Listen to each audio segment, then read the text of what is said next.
Pension എല്ലാവർക്കും താല്പര്യമുള്ള ഒരു വിഷയമായിരിക്കുമല്ലോ സ്വാഭാവികമായിട്ടും. അപ്പോൾ പെൻഷൻ വിഷയത്തിലേക്കാണ് നമ്മൾ ആദ്യം കടക്കുന്നത്. എല്ലാവർക്കും പെൻഷൻ, സാർവത്രിക പെൻഷൻ പദ്ധതി നടപ്പാക്കാൻ കേന്ദ്ര സർക്കാർ. സാർവത്രിക പെൻഷൻ പദ്ധതി സർക്കാർ വിഹിതമുണ്ടാവില്ല. പദ്ധതിക്ക് സർക്കാർ വിഹിതമുണ്ടാവില്ല.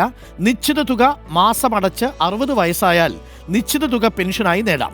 നിലവിലുള്ള ദേശീയ പെൻഷൻ പദ്ധതിക്ക് തുല്യമാവില്ല. പെൻഷൻ എന്ന് കേട്ടപ്പോൾ ആദ്യം വിചാരിച്ചത് സർക്കാർ എല്ലാവർക്കും സൗജന്യമായിട്ട് പെൻഷൻ കൊടുക്കാൻ പോകുന്നല്ലേ. അങ്ങനല്ല കേട്ടോ. എങ്ങനെയാണ്? അസംഘടിത മേഖലയിലെ തൊഴിലാളികളെ അടക്കം ഉൾപ്പെടുത്തി രാജ്യത്തെ മുഴുവൻ പൗരർക്കും 60 വയസ്സ് തികയുമ്പോൾ പെൻഷൻ ലഭിക്കുന്ന പദ്ധതിക്ക് കേന്ദ്ര സർക്കാർ ഒരുങ്ങുന്നു. നടപടിക്രമം തൊഴിൽ മന്ത്രാലയം തുടങ്ങി. നിലവിലെ ഇ ശ്രം പോർട്ടൽ കണക്ക് പ്രകാരം 30.67 കോടി അസംഘടിത തൊഴിലാളികളുണ്ട്. ഇതിൽ 2.97 കോടി പേർ ഈ വർഷം നിയമസഭാ തെരഞ്ഞെടുപ്പ് നടക്കുന്ന ബീഹാറിലാണ്. കാര്യങ്ങൾ മനസ്സിലായല്ലോ. ഉത്തർപ്രദേശാണ് മുന്നിൽ, 8.38 കോടി. എംപ്ലോയീസ് പ്രൊവിഡന്റ് ഫണ്ട് പദ്ധതിയിൽ നിന്ന് വ്യത്യസ്തമാണ് പുതിയ പദ്ധതി. വിവിധ മേഖലകളിൽ ഒട്ടേറെ പെൻഷൻ പദ്ധതികളുണ്ട്. ഇവ ലയിപ്പിച്ച് ഒന്നാക്കാനാണ് ആലോചന. അതിനിടെ ഗിഗ് തൊഴിലാളികൾക്ക് ആനുകൂല്യങ്ങൾ നൽകുന്നതിനായി ഇ ശ്രം പോർട്ടൽ രജിസ്ട്രേഷൻ തുടങ്ങിയിട്ടുണ്ട് എന്ന് പറയുന്നു.